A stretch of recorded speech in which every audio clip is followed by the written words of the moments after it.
Thank you, Sugandhi, for the thoughtful recap. We now move on to the next lecture of the day, which will take us into another fascinating area of sustainable nutrition. This session will focus on Salicornia bigelovii, Salicornia brachiata, and Salicornia herbacea, exploring their nutritional characteristics and evaluating their potential as natural salt substitutes. These helophytic plants have attracted growing interest for their remarkable ability to thrive in saline environments, making them valuable for both sustainable agriculture and healthy diets. To lead us through this interesting topic, I once again invite Dr. Antonio Rapso to the stage to deliver his lecture. Dr. Rapso, the floor is yours.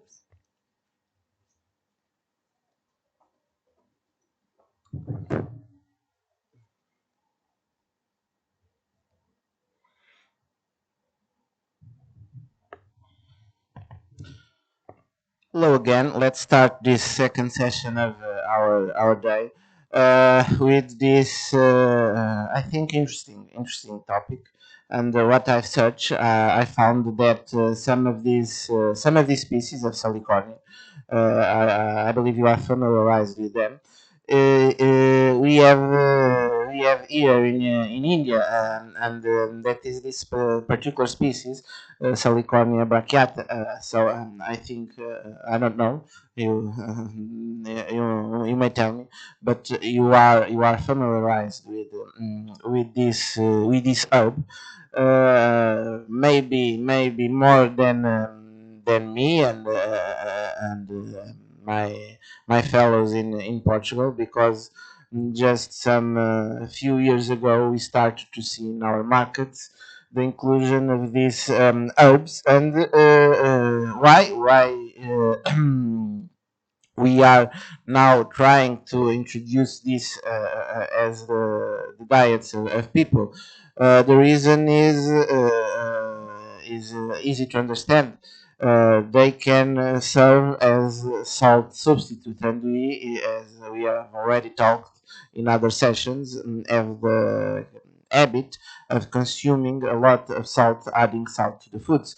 So if you substitute that salt with the inclusion of these herbs, particularly Salicornia, that will be great, because Salicornia has that potential of provide a similar taste to salt to the foods, but of course without the inclusion of sodium chloride. So it has some other benefits, of course, regarding the nutritional and healthy properties that we will see in this presentation.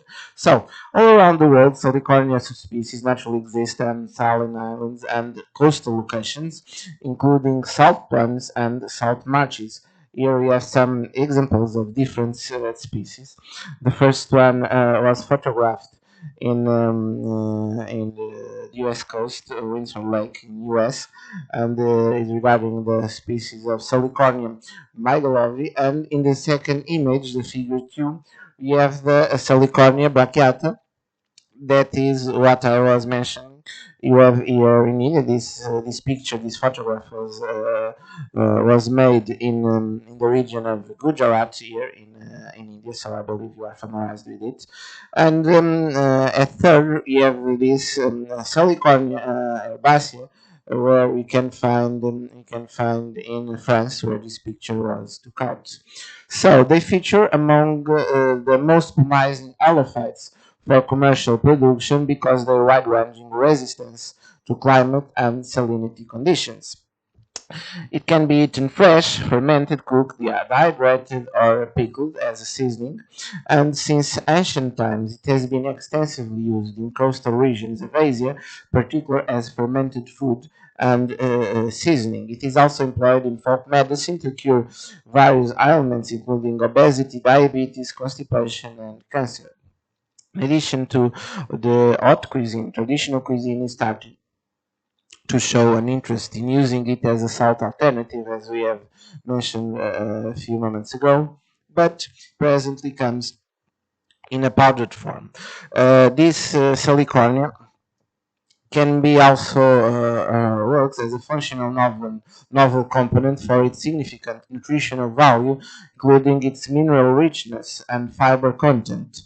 And research has also demonstrated that Salicornia is an excellent source of bioactive substances, and a lot of research has been done in this sense, and finds some polysaccharides, phytosterols, and phenolic compounds, and also for cosmetical and nutraceutical industries, which all make it a crucial component of goods marketed to rapidly expand natural and organic markets. So, in addition to these uses, the seeds of Salicornia are are utilized for extracting high quality edible oil. So some oil can be extracted from the seeds of this plant, and leftover plants are employed as forage. So, given its huge potential as crop in saline soil and their particular properties to resistance to this environment, so the corn is also a very acceptable plant that possesses a range of applications and is now considered to be one of the plants of the future.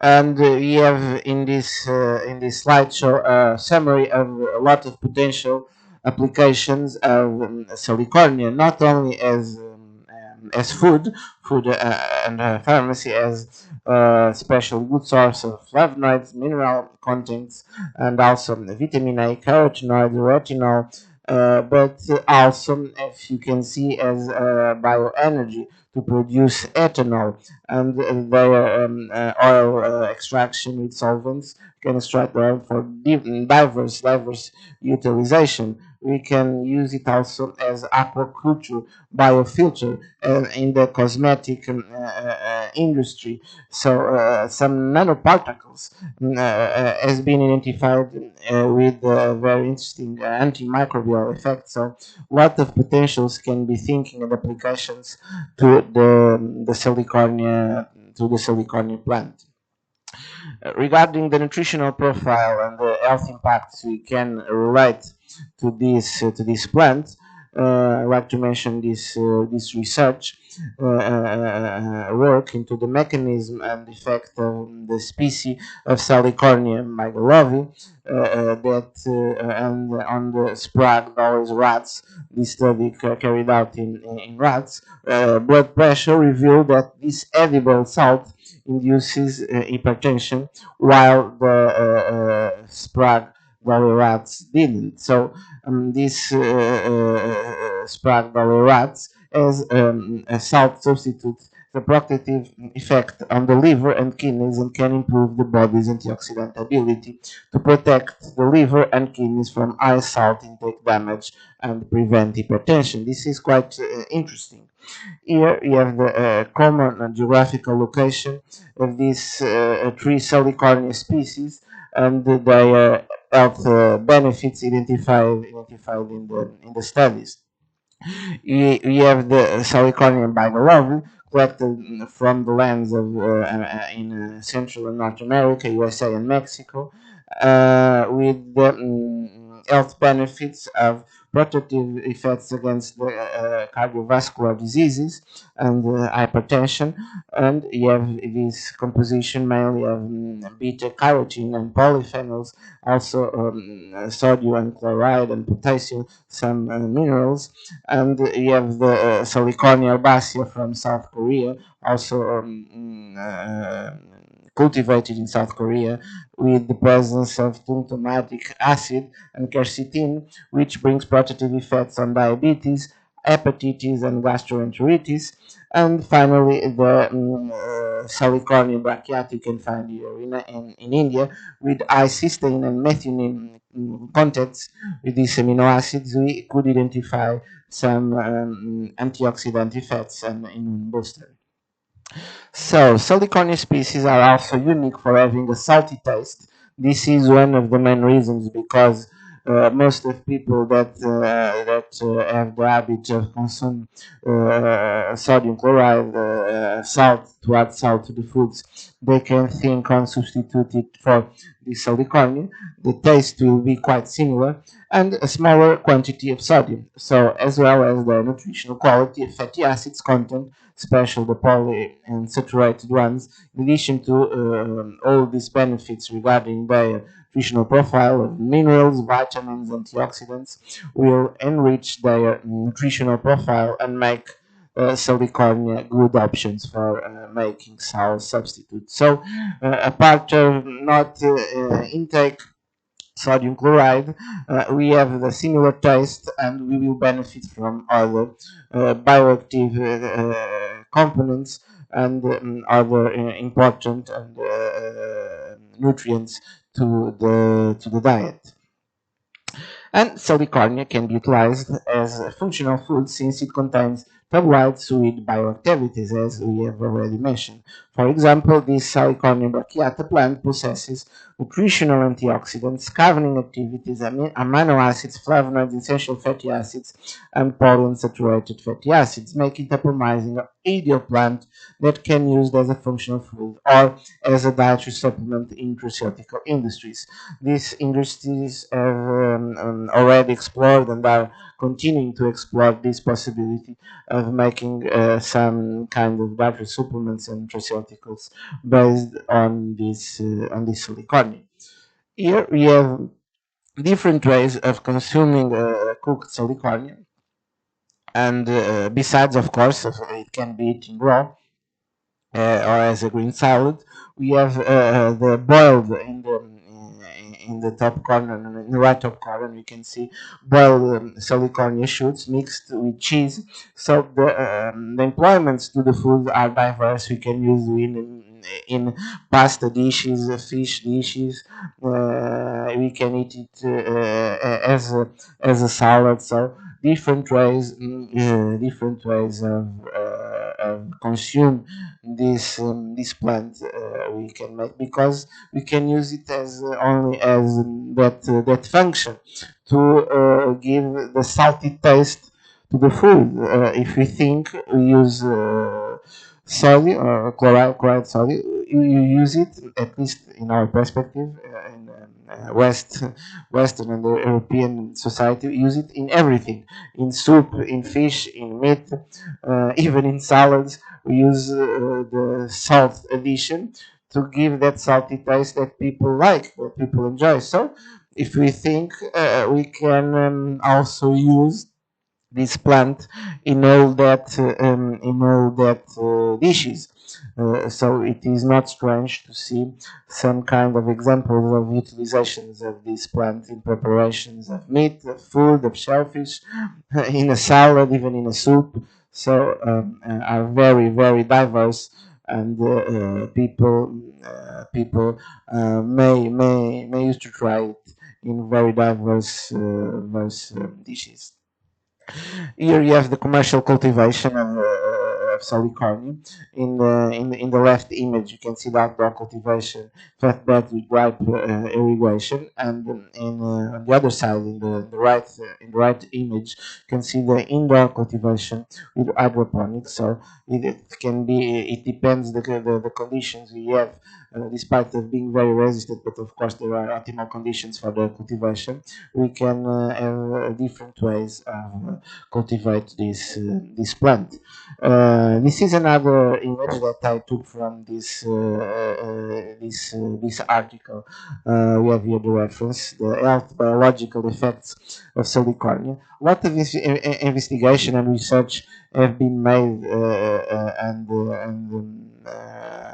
have been made in the last years regarding their biological effects, their health effects, their properties as food product, because we are stimulating its consumption to the population, and population, at least European population, and particularly in Portugal, we are very interested in this plant.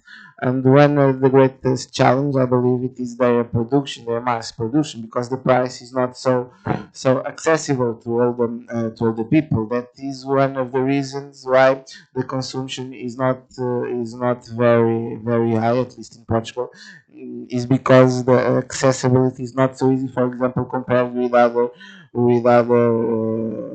even with other plants, even without with other plants. But of course, in few time, I hope that can be surpassed. So here you have this image mentioning some of these biological effects found in the literature.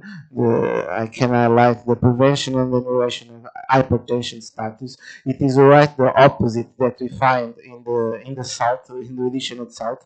So the salt will stimulate this happening, so will increase the possibility of get hypertension, and with the salicornia we are making right the opposite. It can have antimicrobial effect, so it can neuroprotective effects, so anti-cancer, so lot of health impacts, and already studied identified regarding the utilization of this plant. So, the role of salicornia as a good salt substitute is very promising. This is what research is telling us, and what we have learned from the last publications. It is quite sustainable as also an underutilized flora, and can form part of the human diet. It can also provide a source of income for growers, of course, if we need to cultivate it, if we need to start a large-scale production. This, of course, will bring work for the populations, the growers. The Salicornia species are rich in dietary bioactive components, low in sodium and high in protein and fiber, and can promote health. The saltwater tolerant plant also helps to improve water quality through remediation, and makes clean water available, which is essential for food processing and sanitation. And of course, there is a need to investigate the nanoparticles with antibacterial activities that found in this Salicornia species, especially in the brachiata. They will be useful in the food, pharmacy, and cosmetic industries. However, one of the major drawbacks of utilizing Salicornia is its non-perennial nature. It cannot be harvested all year round, at least at our current knowledge. Of course, we can think in some strategy to surpass this drawback. Like, of course, its counterpart genus Salicornia, that is a similar plant to Salicornia, but from a different genus, which is non-seasonal and can be supplied all year long. And sometimes, for also for this reason, the price of Sarcocornia species are lower than the Salicornia, and perhaps in some markets, some places you'll find easier Sarcocornia plants than Salicornia. And they are very similar regarding their properties and regarding their content, chemical content, nutritional profile. But of course, we have to learn also about it. And here we have the example of the native range of Salicornia bigelovii that is in coastal salt marshes, where germinates in winter or spring and flowers in summer in response to the photo period. So as their period of being grown. So the plant senesces and shed seeds in the fall, and in order to overcome this challenge, efforts are being made to ensure the regular availability of Salicornia plants with efficient growing techniques in the future can be an option. But of course, you have to see if the nutritional profile, the nutritional content is preserved, and of course, and then compared if these dried plants are also so interesting from this point of view compared with the fresh. Of course, there will be some differences. And one possibility, I think, is if we have not the possibility to consume this Salicornia species fresh, why not opt for Sarcocornia plants? But I would like to ask you if you can find any other drawback regarding the consumption of Salicornia or Sarcocornia plants. Do you think that the only drawback is this regarding being a seasonal plant, and this will influence, of course, its utilization, availability, and perhaps the price? because that I think we can surpass by consuming sarcoconia that are very similar. But a part of this negative aspect, do you think we have more? Let me know. Let me know your opinion.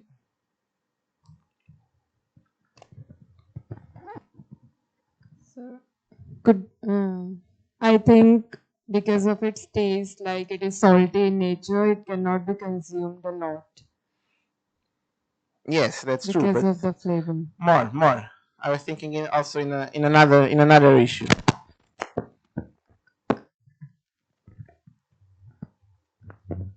Morning, sir. Good morning. Sir, in India, we use iodized salt for consumption because lack of iodine causes disease known as goiter. But as I read in the presentation, this species doesn't contain iodine, so I think this may be the issue. Yes, you don't have a lot of iodine, but you can have other important elements as too, and you can have iodine in other ways. Yes, but also iodine in salt, you have to fortify it with iodine. It is not naturally present in the salt. Yes, sir. More more ideas.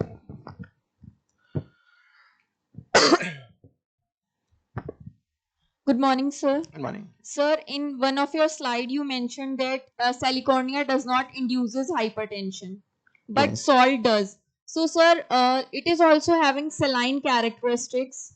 So, is there any threshold value above which it can also cause hypertension if it is having a saline characteristics and salty nature? So, there is no threshold value above which it will cause hypertension. Yes, the effects are quite the opposite regarding the consumption of salt or the consumption of salicornia.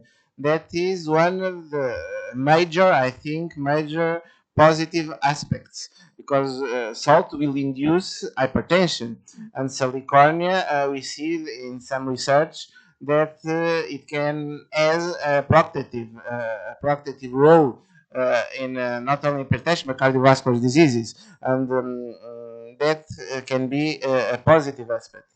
I was thinking in some negative aspect that I didn't focus here, but I don't know. If can you think?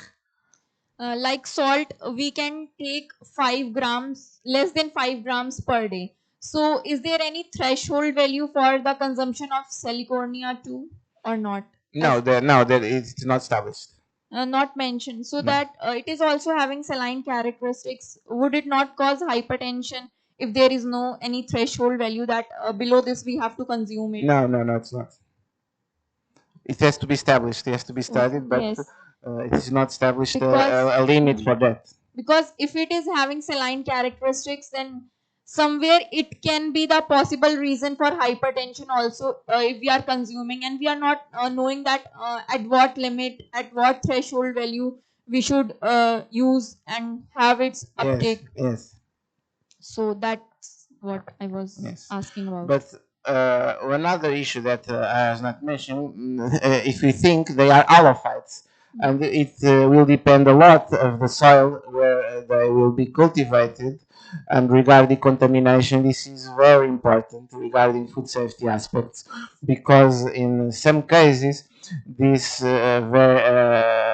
plants will absorb and will have in their composition high contents of heavy metals that they will absorb from the soil. So it is very important to control and to monitor the soil conditions where these plants will grow and pay a lot of attention of their content, especially in heavy metals, because it's not so rare to find some of these plants with high contents of heavy metals. So this is an important thing to highlight. So not everything is wonderful, we can say. A part of all these biological effects, protective effects, and it works very well as a salt substitute regarding also tasty properties and soil properties, but pay attention to food safety aspects, especially to the content of heavy metals because it depends of the soil of the place where they are growing. We can have those issues, and also in the literature you find some papers related with this. So be careful. Of course, we cultivate them in a controlled environment, in a farm, like these pictures I showed. This is, in theory, this is controlled, but of course, most of these plants grow in nature, grow in wild. You have to see the conditions of the soil of the place where they are. So this is what I would like to tell you to pay attention regarding the consumption, especially when we are talking about wild plants. Thank you, sir. Thank you very much.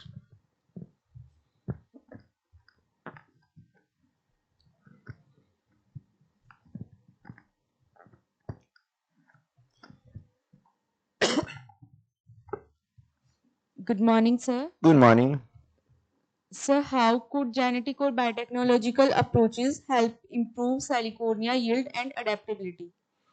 Yes, it can. It is a very important. It is a very important research field to see the also the metabolomics and other things. I think Dr. Rupert would be very happy to study also these plants because he's at least for us. I don't know for you here in India if you have also traditional consumption of these plants and to incorporate these plants in your foods. But in Europe, in Portugal, this is quite new. So that knowledge is very limited in that aspect. So every studies we can do to bring more knowledge to us, it is important. It is very important because this can change. You can find something even more positive, but of course you can find also some extra drawbacks regarding to it. So of course I agree. It's very it's very important that that research field. Of course, I agree.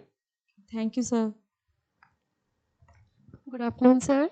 Good So afternoon. my question is, how do the fatty acid and antioxidant profile of Salicornia compare with the more common vegetables?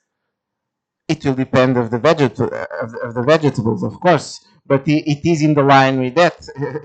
The question here is avoid the consumption of salt with all the harmful effects on health it has, and you are eating a vegetable, a plant that antioxidant properties, bioactive components, and even a protective effect to hypertension.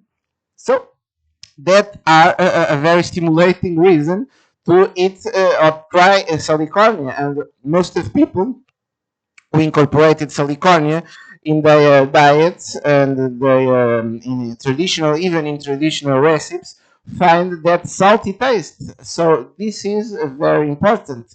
We had a study in Portugal similar to the seaweeds that incorporate some amounts of salicornia to reduce the amount of salt added to the recipe, and the results of acceptance for the population was quite good.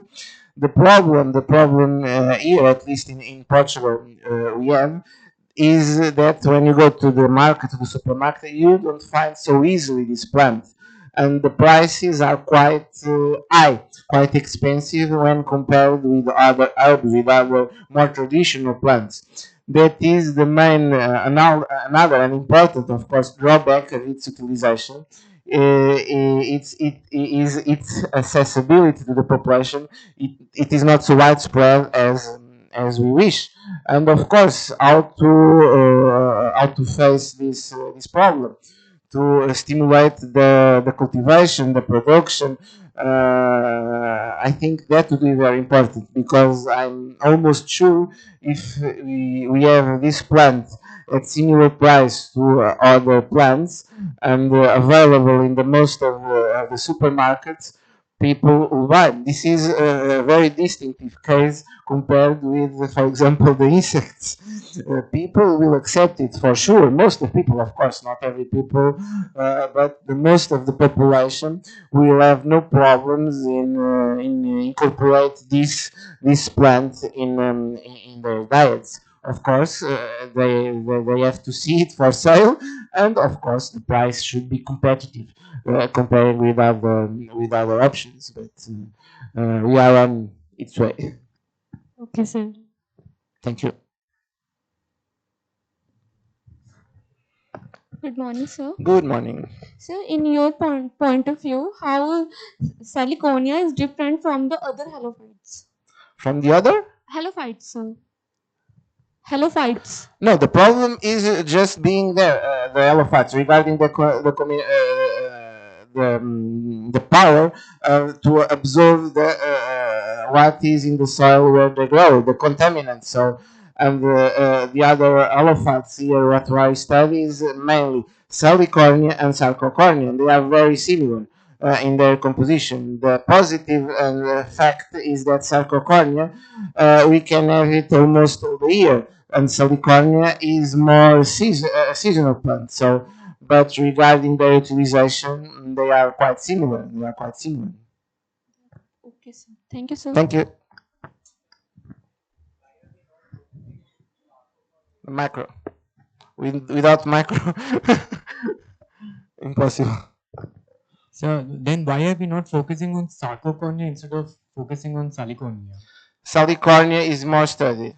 Yes, that's one of the reasons. Sarcocornia, we are starting to study. If we see worldwide investigation, research technology is more is more focused on Salicornia. But now we are starting also to study Sarcocornia, and those first studies we find that we have a lot of similarities with Salicornia.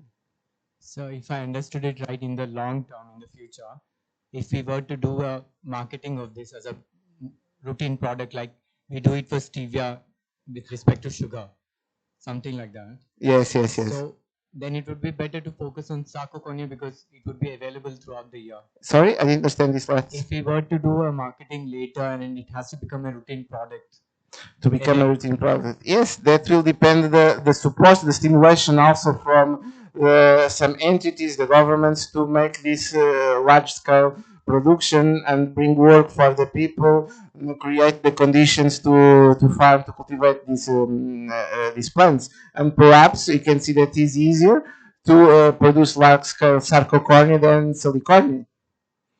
In Portugal, for example, we have both at this moment. We have also some companies that are more keen to produce sarcocornia, to sell sarcocornia than salicornia.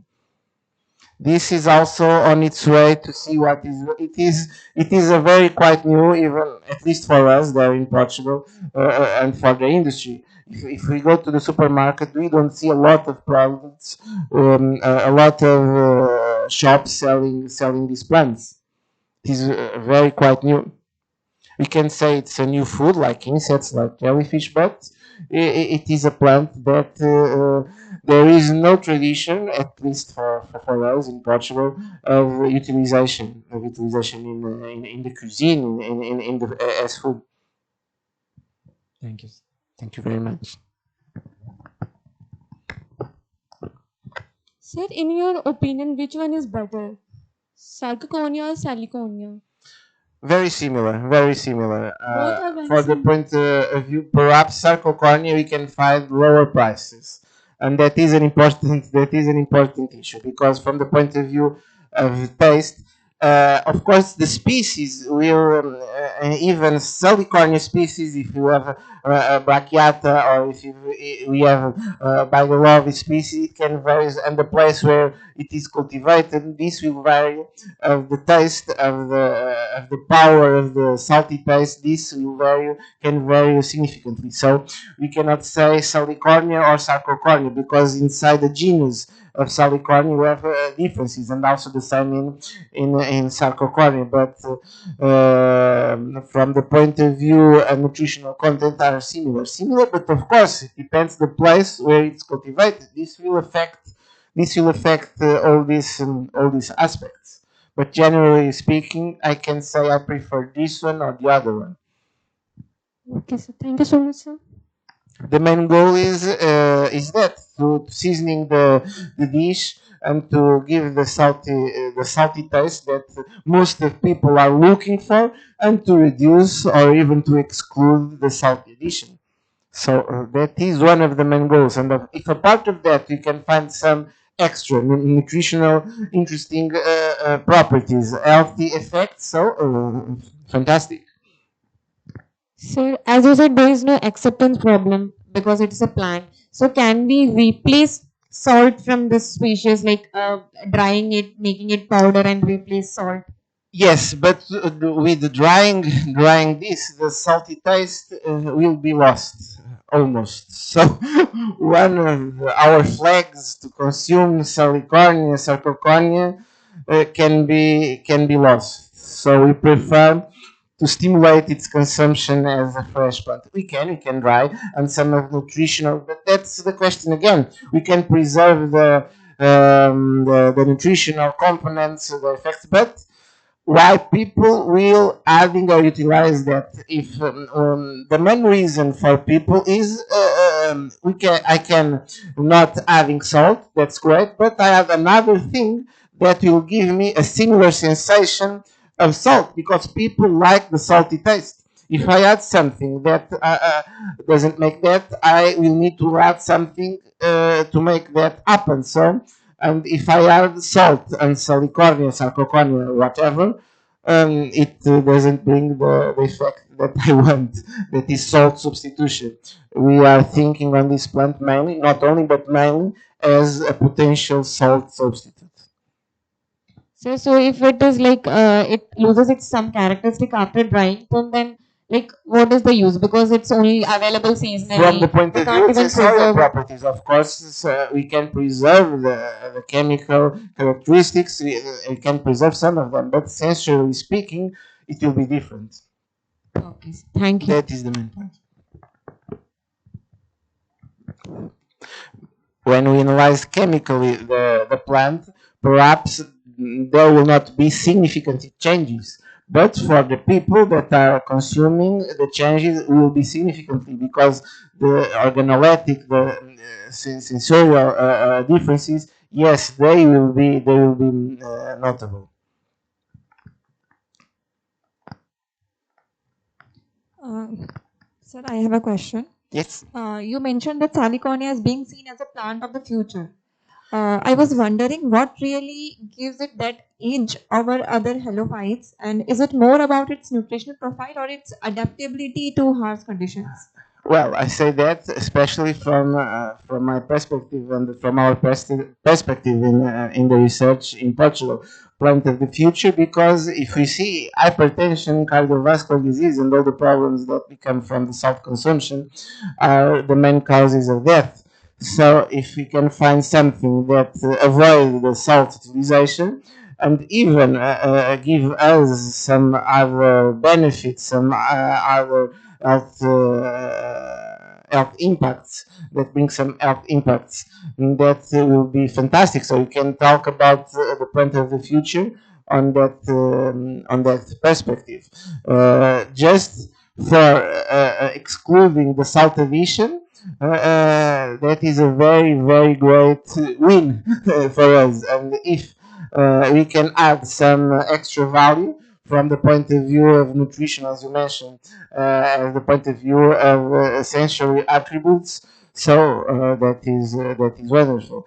Uh, the difficulty at this point is the large scale production, and put the plant in the market accessible to the whole population. At this time is seen, at least in Portugal, not as a luxury product, but that with limited access to the population. We can find, if we go out dinner or have lunch, just specific restaurants utilize them to season the dishes. If we go to the supermarket, not all supermarkets have these plants, only some very specific supermarkets. The price is not so. It's not very very expensive, of course, like caviar or like other things, but it is much more expensive than other plants, other herbs. So that is the challenge at this point. Make this plant with a reasonable price for the most of the population. If we achieve that point, then we can stimulate with other strength the population to its consumption. Because one of the problems is, okay, I want that you buy it, that you incorporate in your diet, and people say, and where can I buy it, and for what price? This is the main question. The people, the populations will not ask for their nutritional benefits, for their health. No. First, where can I buy it? If I have it near my house, near my place, where to buy it, I don't go 50 kilometers, 60 kilometers to buy a plant to cuisine. That I think that's obvious. And then the price. If I have to pay 5 euros per 100 grams of the plant, if I have others with less than 1 euro, the money has an important weight in the choices of everything, and of course, food choices are not exempt of that. So that is the, and of course, the research is important to continue because it is not so well studied and regarding contamination. I think that is a very important topic and also to study and to farm to cultivate these plants, paying attention to that because it can be serious problems if people consume wild plants. We can find also in Portugal some place we have wild of these plants, but be careful with with its consumption. Thank you very much for question. Thank you, sir.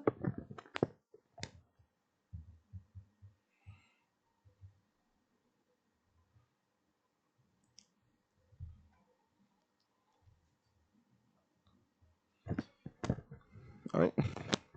Not working. Very good afternoon, Yeah, sir. yeah. So my question is about the biomagnification of heavy metals.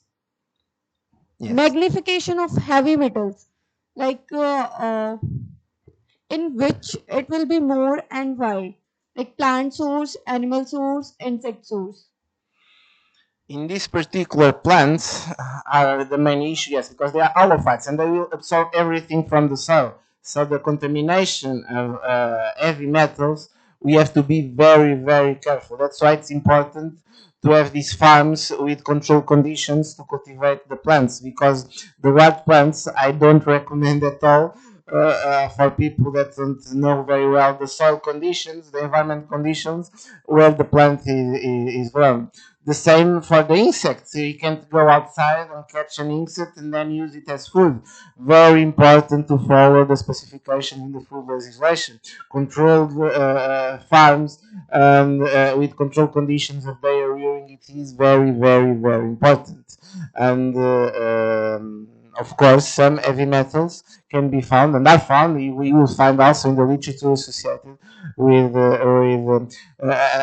with insect consumption, more specifically in some areas of Africa and even Asia, that these insects are not consumed from those farms, are consumed directly from wild.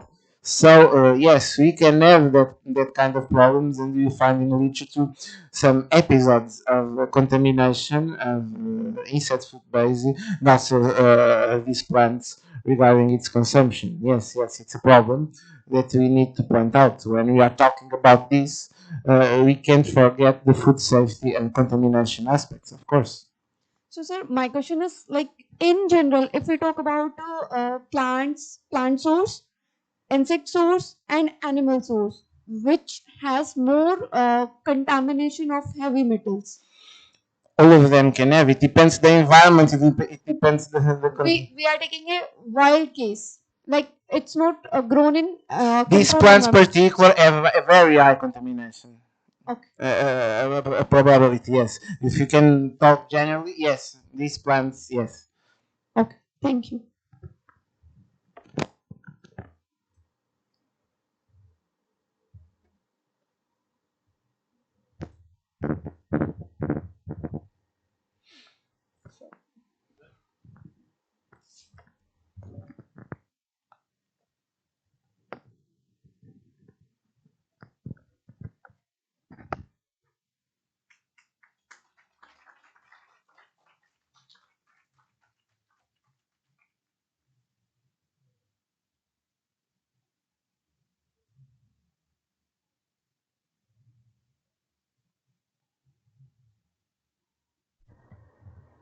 Thank you so much, sir, for the truly fascinating presentation. The session gave us a fresh perspective on how nature offers innovative solutions to modern day nutritional and environmental challenges. You introduce us to the remarkable world of Salicornia species, plants that not only survive but thrive in saline environments. We learned how these halophytes, especially Salicornia bigelovii, Salicornia brachiata, and Salicornia herbacea, are rich in essential minerals, fiber, and bioactive compounds, making them excellent candidates as natural salt substitutes.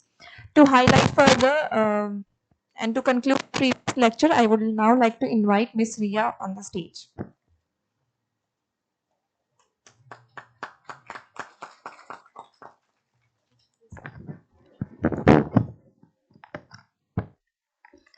Good afternoon, everyone. I am Riya Jain, and I will be giving a brief overview of this lecture. So, as we learned, Salicornia, including species like Salicornia bigelovii, Salicornia brachia, and Salicornia herbacea, are fascinating halophytic plants that naturally grow in saline and coastal regions around the world. What makes them so special in their exceptional ability to thrive in salty environments and where most crops can't survive. These plants have the part of traditional diets for centuries, eaten fresh, cooked, and fermented forms, and even used in folk medicines for ailments like obesity, diabetes, constipation, and cancer. In recent years, Salicornia has caught global attention not just as a food but as a functional food ingredient and a potential salt substitute, especially for people looking to reduce sodium intake. Nutritionally, Salicornia species are incredibly rich. They contain essential minerals, fibers, antioxidant and bioactive compounds, and phenolics. They also offer polyunsaturated fatty acids and a salty taste with much less sodium. This makes them an ideal ingredients for healthy diets as well as valuable raw materials for the cosmetic and nutraceutical industries. Research have shown that Salicornia plant salt can prevent hypertension and protect the liver and kidney compared to regular salt. So it's not only a flavor enhancer but also a potential health protector. Beyond food, Salicornia has multiple uses like its sealed yield high quality edible oil and the leftover biomass serve as an animal feed. However, there are still challenges. Salicornia's non-perennial, meaning it can't be harvested year-round like Sarcocornia. Researchers are now working on better drying and prevention techniques to ensure a steady supply. In conclusion, Salicornia truly stands out as plants of the future. Its ability to grow in harsh conditions, combined with its nutritional richness and health benefits, make it a promising crop for sustainable food system and economic development in saline-prone areas. Thank you.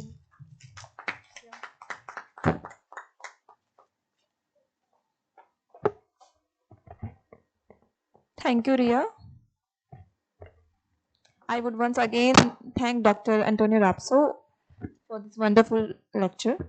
Now, with that, we conclude the morning sessions. Let's take a break for lunch and continue our conversation informally over a meal. Please rejoin us at 2 p.m. sharp for the next session of the day.